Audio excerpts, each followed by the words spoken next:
बेवकूफ बहू की कहानी। संदीप, रमा मैं तैयार होकर आता हूँ। ड्राइवर को ये बैग दे दो, वो गाड़ी में रख देगा। आज मेरी बहुत बड़ी मीटिंग है, यह बैग भूल ना जाऊं। रमा, संदीप ने बैग बोला था रखने के लिए, पर इसमें तो सामान है, यह निकाल कर बाहर रख देती हूँ। संदीप तो मुझे ऐसे ही बेवकूफ कहते हैं। संदीप ऑफिस चला जाता है। शाम को वो गुस्से में ऑफिस से घर आता है और रमा को आवाज लगाता है, संदीप, रमा रमा इधर आओ। मैंने तुमसे कहा था ना कि आज मेरी बहुत जरूरी मीटिंग है। मेरा बैग ड्राइवर को दे दो, वो गाड़ी में रख देगा। तुमने ड्राइवर को खाली बैग दे दिया। मेरी सारी फाइलें कहाँ हैं? रमा, आपने बोला था कि बैल गाड़ी में रखवा दो। आपने फाइलें बोला होता तभी तो रखवाती। बेकार में मुझे डांटते रहते हो। सास बहू, रमा आइए अम्मा जी। रमा, मैं जा रही हूँ, मुझे अम्मा जी बुला रही है। संदीप, अरे इसके साथ रहकर तो मैं भी बेवकूफ बन गया हूँ। पता नहीं किस दिन इसे अकल आएगी। रमा, जी अम्मा जी, आपने बुलाया। सास बहू, मैं मंदिर जा रही हूँ, मेरे आने तक गैस पर करेले रख देना और बीच बीच में चलाते रहना। रमा की सास सुनीता मंदिर चली जाती है और रमा की बेवकूफ़ी शुरू हो जाती है। रमा, अम्मा जी बहुत खुश होंगी। पहले मैं सारे करेले गैस पर रख देती हूँ। हाँ, अब थोड़ी देर हो गई है, अब इन्हें चलाती हूँ, अब फिर रख देती हूँ। वैसे मैंने करेले को बीच बीच में चला लिया है, अम्मा जी आने ही वाली होंगी। रमा की सास सुनीता मंदिर से वापस आती है और रसोई में जाती है। सुनीता, रमा यह क्या कर रही हो? करेले कहाँ हैं? रमा, अम्मा जी ये रहे करेले, आपने ही तो बोला था गैस पर रखने हैं और बीच बीच में चलाना है। मैं करेले को चला रही हूँ। सुनीता, हे भगवान, रमा बहू मैंने कहा था करेले गैस पर रख देना, मतलब करेले की सब्जी बना लेना और चला लेना, मतलब सब्जी बनने तक आते रहना। रमा, तो ऐसा कहना था ना अम्मा जी, आप मुझे जैसा कहेंगे मैं वैसा ही तो आपकी आज्ञा का पालन करूंगी ना। सुनीता और संदीप एक दूसरे की शक्ल देखने लगते हैं और गुस्से को पी लेते हैं। एक दिन तो रमा की बेवकूफ़ी ने हद पार कर दी। रमा, संदीप के कमरे का क्या हाल बना रखा है, कितनी मिट्टी है टेबल पर। अरे ये लैपटॉप सारा दिन संदीप इस पर काम करते हैं, कितना गंदा हो रहा है, क्यों ना इसको अच्छे से धो दूं। रमा लैपटॉप को सर्फ के पानी में डुबोकर धो देती है और कपड़े सूखने वाली रस्सी पर टांग देती है। तभी संदीप आ जाता है। संदीप, रमा, अरे रमा ये क्या किया तुमने मेरे लैपटॉप के साथ? रमा, इस पर बहुत धूल मिट्टी हो रही थी, मैंने सोचा इसको अच्छे से धोकर सुखा देती हूँ, मैंने सही किया ना।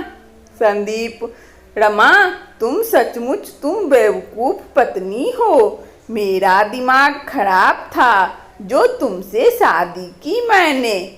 सुनीता, रमा, बहू, तुम्हें जरा भी समझ है? लैपटॉप भी कोई धोने की चीज है क्या? ससुर, क्या बात है, क्यों इतना शोर मचा रखा है? मेरी इतनी समझदार बहू से अगर कोई गलती हो गई तो इस तरह से उसे क्यों डांट रहे हो? ससुर, जाओ बहू, तुम रसोई में जाकर मेरे लिए एक गिलास पानी ले आओ। रमा, बाबूजी, पानी घड़े का लाऊं या फ्रिज का? ससुर, बेटा घड़े का ले आओ। रमा, बाबूजी, छोटे घड़े का पानी लाऊं या बड़े घड़े का? ससुर, बेटा किसी भी घड़े का ले आओ। रमा, अच्छा तो स्टील के घड़े का पानी लाऊं या मिट्टी के घड़े का? सुनीता, इसी तरह इसको देते रहो जवाब, मैं तो चली कमरे में सोने। इस बेवकूफ की बातों में कौन उलझे? ससुर, अब रहने दो रमा बहू, मैं पानी खुद ही पी लेता हूँ, तुम अपना काम करो। रमा, अच्छा अच्छा, ठीक है बाबूजी, वैसे पता नहीं मुझे सब इतना बेवकूफ क्यों समझते हैं, ऐसे ही डांट दिया मुझे, पर धुलने के बाद ये लैपटॉप कितना सुंदर दिखाई देता है। संदीप और रमा की सास रमा की बेवकूफ़ी से बहुत परेशान रहते थे। एक दिन संदीप के साथ जयप्रकाश को किसी जरूरी काम से दूसरे शहर जाना था। जयप्रकाश, सुनीता, मुझे और संदीप को जरूरी काम से लखनऊ जाना है, अपना और रमा बहू का ध्यान रखना है और तुम भी जरा अपने फालतू दिमाग का कम इस्तेमाल करना। अरे कभी तो बहू को डांटे बिना कोई काम कर लिया कर। जयप्रकाश, संदीप बेटा चल, अब देर हो रही है, ट्रेन का वक्त हो रहा है। संदीप और जयप्रकाश दोपहर के वक्त निकलते हैं। रमा अपनी पड़ोसन सुधा के साथ बात कर रही थी। रमा, अब क्या करूं सुधा, तू ही बता, कितना ध्यान रखती हूँ सबका, फिर भी संदीप और माँ जी मुझे बेवकूफ़ समझते हैं। सुधा, वो तो तू है ही। रमा, क्या कहा? सुधा, नहीं नहीं कुछ नहीं, मेरे पास एक इलाज है जिससे तेरी सास और पति तेरे से खुश हो जाएंगे। मैंने भी यही अपनाया था, बहुत चमत्कारी नुस्खा है। रमा, क्या क्या नुस्खा है? सुधा, जल्दी बता। सुधा रमा की बेवकूफ़ी का फ़ायदा उठाकर उसे एक बेवकूफ़ी से भरा नुस्खा बता देती है। सुधा, यह नुस्खा तेरे बहुत काम आएगा। वैसे तुझे पता है रमा, पिछली गली में कल रात एक घर में चोरी हो गई।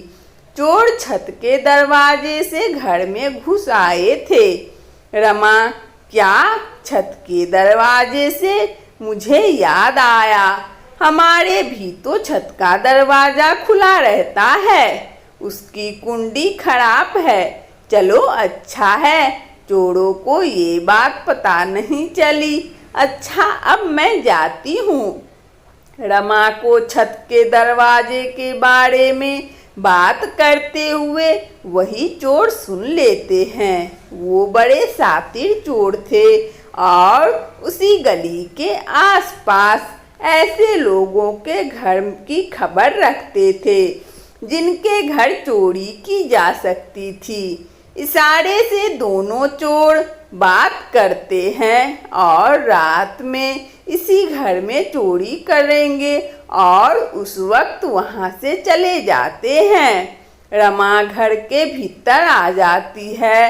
रात के वक्त चोर, चल भाई जल्दी से चोरी कर लेते हैं, छत का दरवाज़ा खुला हुआ है। लगता है दोनों सास बहू घर में अकेली है, कोई आदमी घर में नहीं है। तो चोरी करना और भी आसान हो जाएगा। दोनों चोर चोरी करने ही वाले थे कि तभी रमा की आवाज सुन लेते हैं और सीढ़ियों पर ही रुक जाते हैं। सुनीता, रमा बहू, ये क्या कर रही हो? पूरे घर में मिर्ची का धुआं कर दिया।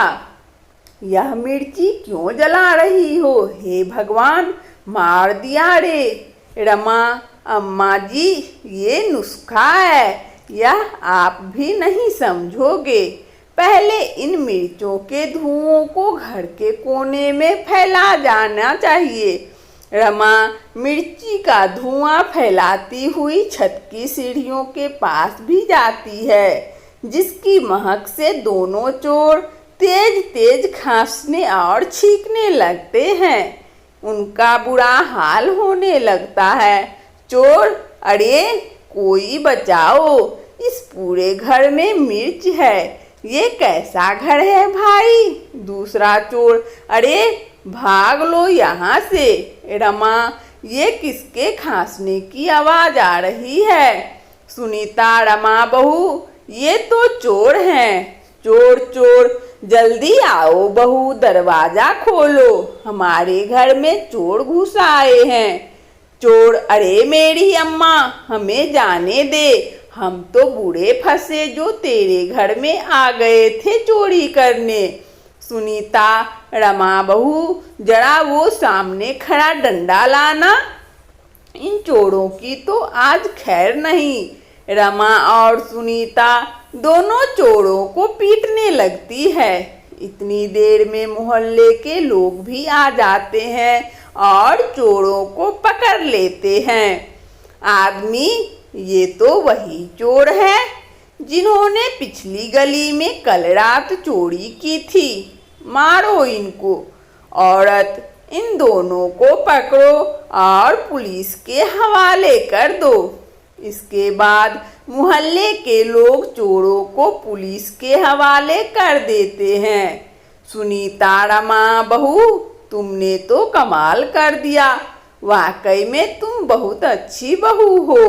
रमा, सुधा, इधर मुझे लगता है तेरा नुस्खा काम आ गया। अम्मा जी मेरे से पहले अच्छे से बात कर रही है।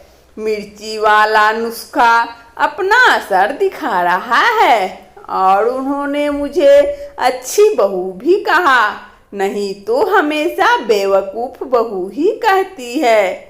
सुधा अपना सा मुंह लेकर रह जाती है, क्योंकि रमा की बेवकूफ़ी भरे नुस्खे ने सच में उस दिन कमाल कर दिया। जयप्रकाश और संदीप जब वापस लौटते हैं, उन्हें भी सारी बात पता चलती है और वो हंस हंस कर लोटपोट हो जाते हैं। रमा को अब भी यही लग रहा था कि यह शायद नुस्खे का कमाल है। संदीप की बेवकूफ पत्नी उस दिन सबके दिलों में अपने लिए प्यार ले आती है। वंदना स्टोरी चैनल में इस कहानी को सुनने के लिए आप सभी श्रोताओं को बहुत बहुत धन्यवाद। यदि हमारा कहानी अच्छा लगा हो तो कृपया लाइक और सब्सक्राइब अवश्य करें, ताकि नोटिफिकेशन सबसे पहले आपको मिले। धन्यवाद।